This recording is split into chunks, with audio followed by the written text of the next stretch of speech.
Editors at any level will probably run into this, and if you haven't yet, you will soon.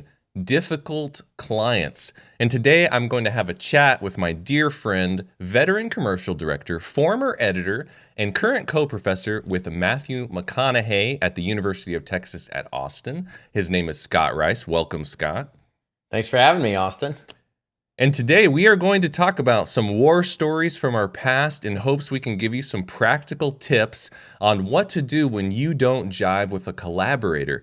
Because as editors, our job is to collaborate. And unless you're just making movies for yourself at home, which might be the case, as soon as you go past that, you're collaborating. Whether you're making a short film with a buddy, or you're in film school and there's other students, or later in your career, you start editing for a director, or editing for a producer, or editing for a company, you are going to get hit with difficult clients.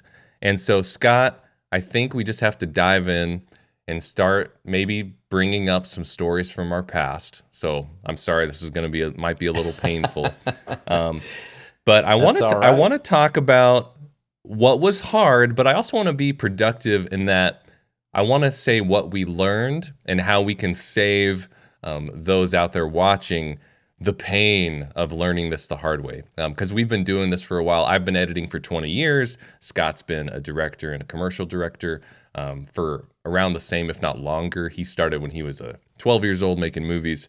So, Scott, what's something that comes to mind that you don't mind sharing today? Well, I think there is a difference between a difficult client who's like an evil person who's mean to you or doesn't pay you or verbally abuses you or True. something, and someone who you just have massive creative differences with. Well So said. on the former, I would say, yeah, that's going to happen. You should have boundaries, but try to be professional and leave the emotion out of it. Try to be a pillar of Yeah. stability, someone who is, taking their ego out of the equation and try to just be as stick to the facts as much as possible. On the latter, creative differences, people who just totally disagree with you creatively, I've had that quite often. And I think you have to, when you're being paid to create something for someone else, they're the boss. And at a certain That's point, you right. have to let go of your ego and say, hey, this ain't about me. And it's really ultimately not about them, although that's not too bad of a way of thinking of it in terms of business. It's about the product, and it's about what they need the product to be. So I think that's a good kind of starting place for how you start to respond to these differences, especially creative differences, as you're working on something. Oh, I'm really glad you made that differentiation. So I'll second that, Scott, that there are situations where you're just not being treated with kindness or respect. The purpose of this video, we are talking more about big creative differences. So, Scott, I'm going to tell a story to start. I have one in mind. So it takes a long time to figure out what you're good at, right? And we call ourselves editors, but that doesn't mean we should be editing anything and everything. And the benefit of wisdom, as you get older, you kind of realize what your strengths are. But I didn't know that when I was in my early 20s. So I took on a job editing an artist documentary. So it was for a visual artist, and he wanted a documentary about his own work. And what I didn't realize at the time, Scott, is I have more of a commercial sensibility. So I was literally signing up for quite the opposite. Something without clear structure, something that was more meandering and almost a piece of art in itself, more experimental. This is all me looking back on it in hindsight. But I enjoyed getting to know this person, and I was excited for the project because I was literally paying my way through film school with editing jobs, so I was never going to turn anything down, right? And here's the story. So he gives me all this footage, and he actually says to me, make the first cut as long as it needs to be.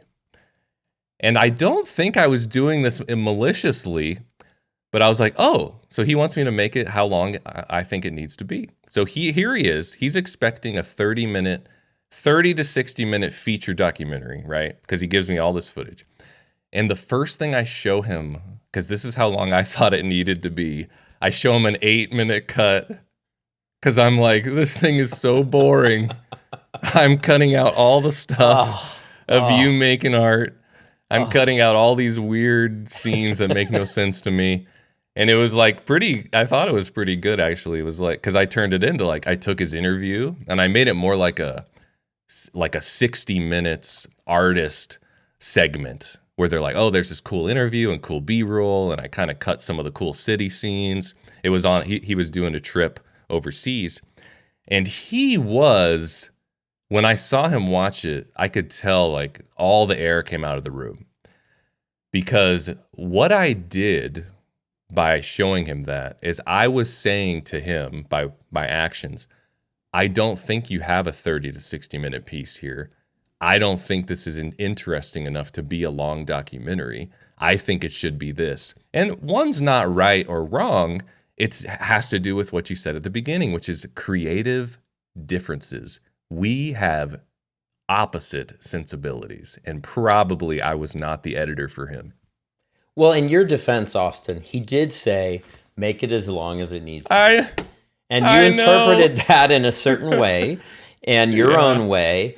And also, he didn't leave emotion out of it. I think part of why that first rough cut screening was so awkward was he actually felt offended and hurt that you made it short when really you were just doing what you thought made aesthetic sense. So that's where some of the, you kind of took the high road. You're like, hey man, I just did what I thought was good. And I did something similar, but I don't have the excuse that you have.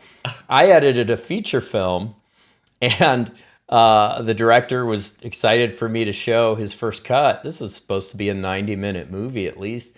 I showed him a 72-minute cut. And I cut out all the stuff I just thought didn't work. It was a comedy, the jokes that didn't work, the character moments that didn't work. I just chopped them all out. Now, he was very kind. He was like, hey, all that stuff you cut out, just put that back in and show it to me.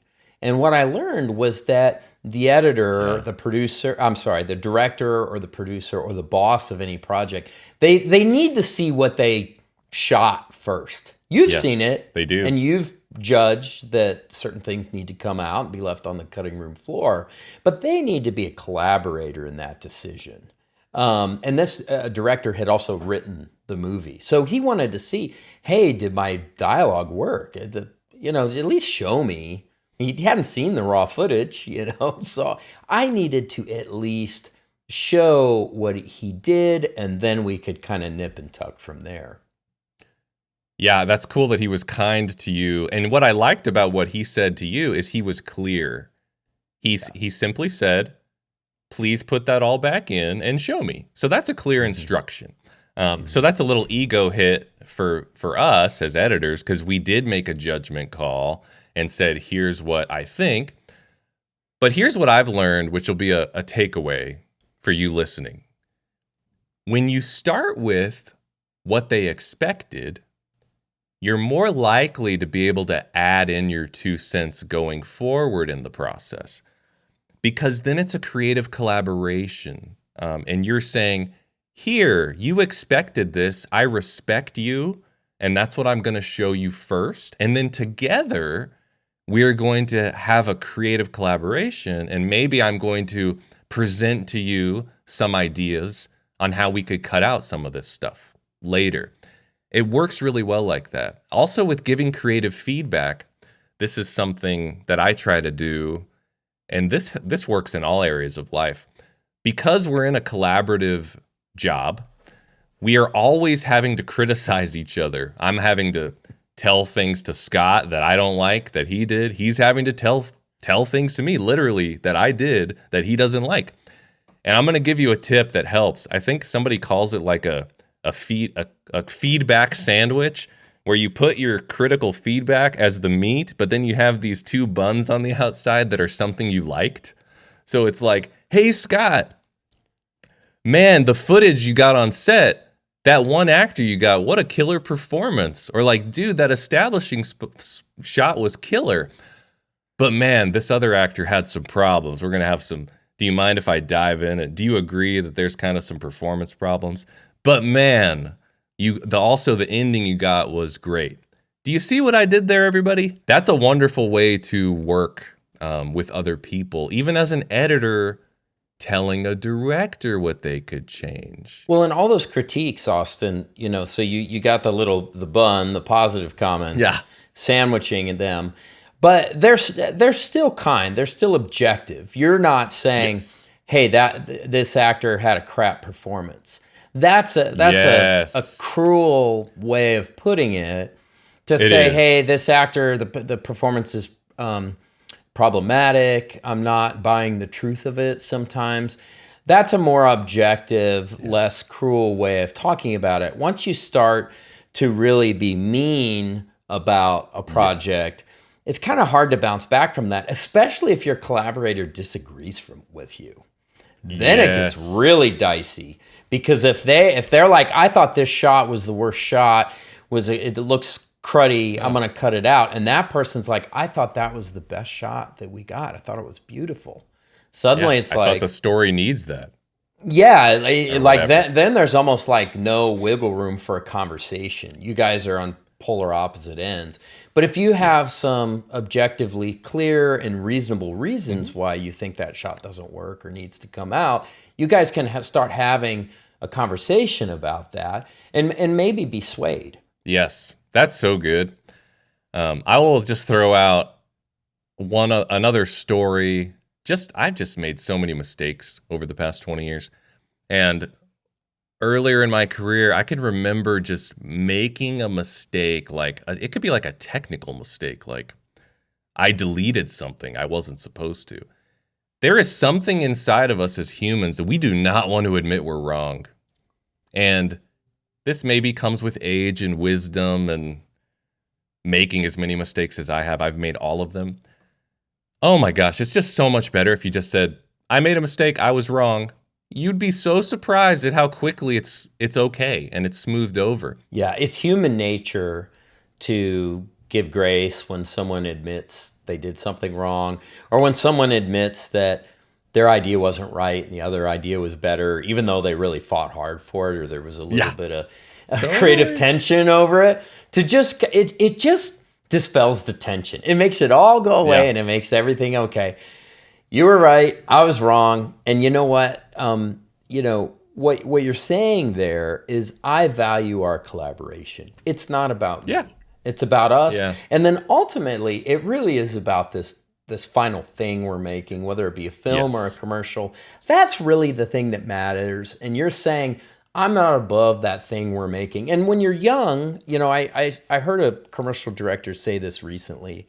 He said when he was young, he was always just gunning to make his director's cut because he just hated the broadcast version.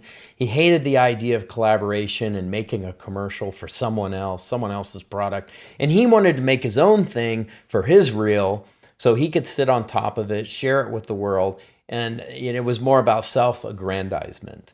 But when you get older, it's like, no, it's really about the collaboration, the people we work with, the client, the repeat work, the clients that we have that keep coming back, and making something that someone else thinks is great, not necessarily you think is great. It's not all about me, me, me. It's about the collaboration.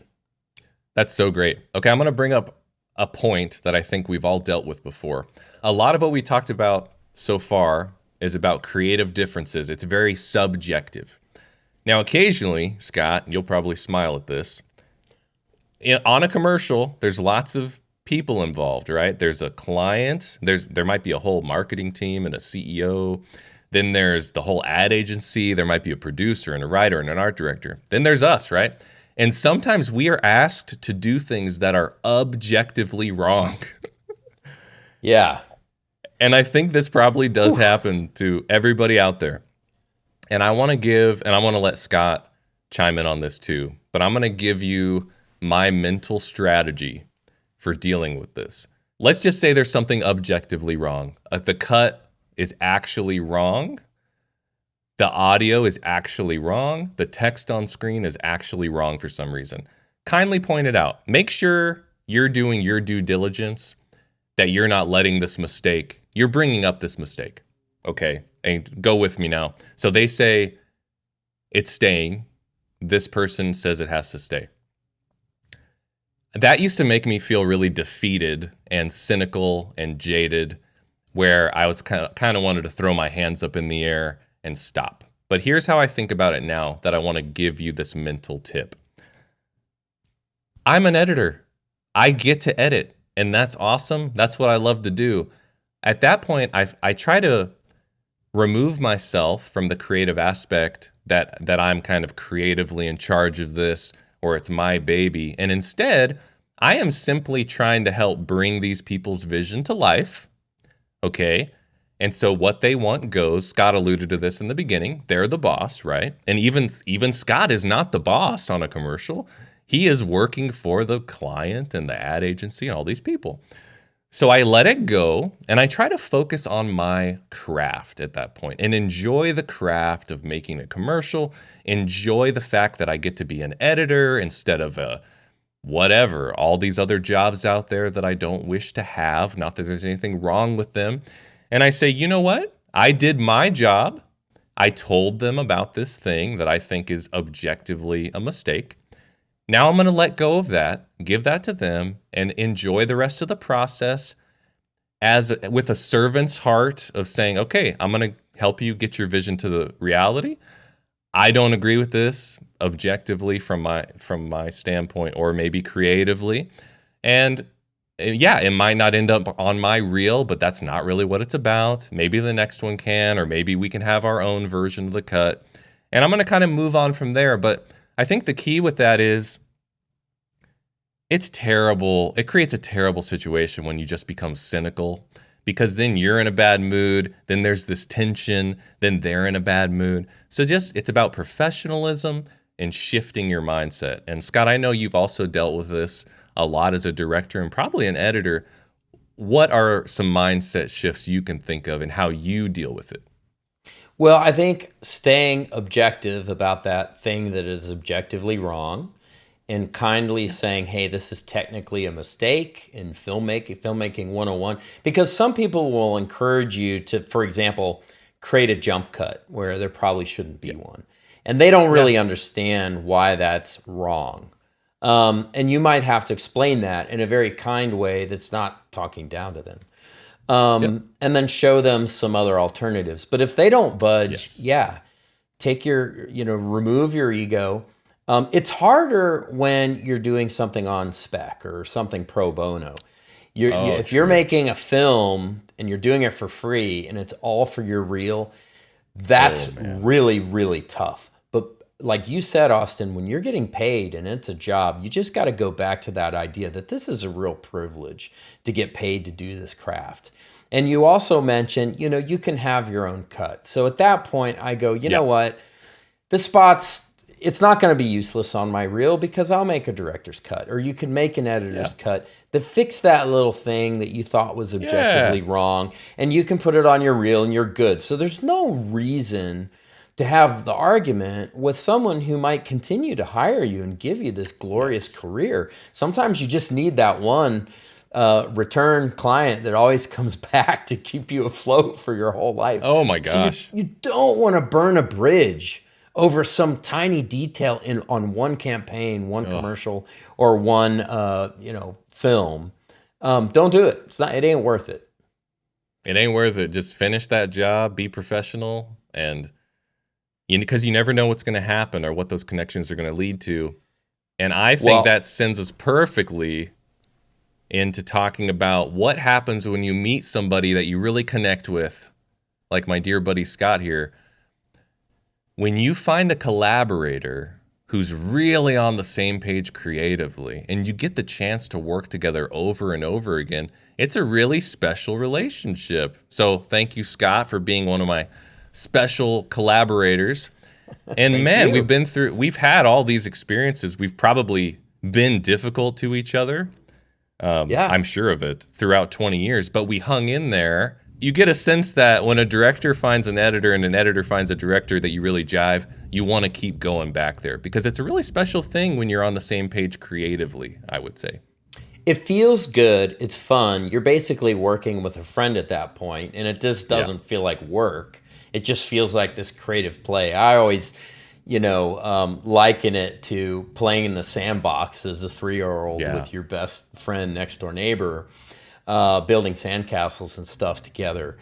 So there's a joy that comes with it, but there's also a shorthand. So you can problem solve much quicker because you kind of start to share the same brain. You start to realize, like when Austen and I are working on getting a laugh, I might say, move the cut 2 frames to the right, and he'll be like, "Already did it," because we Yes. know what the solutions are to get the laugh. So we experiment with things, and we kind of have these regular go-tos. So it's a ton of fun, and it also is just a really good career. It's great job security. If you Yes. have someone that you jive with, just kind of when you do have those creative differences, treat each other nicely. If you get a little bit grumpy towards someone, apologize in the moment as Hmm. quickly as you can.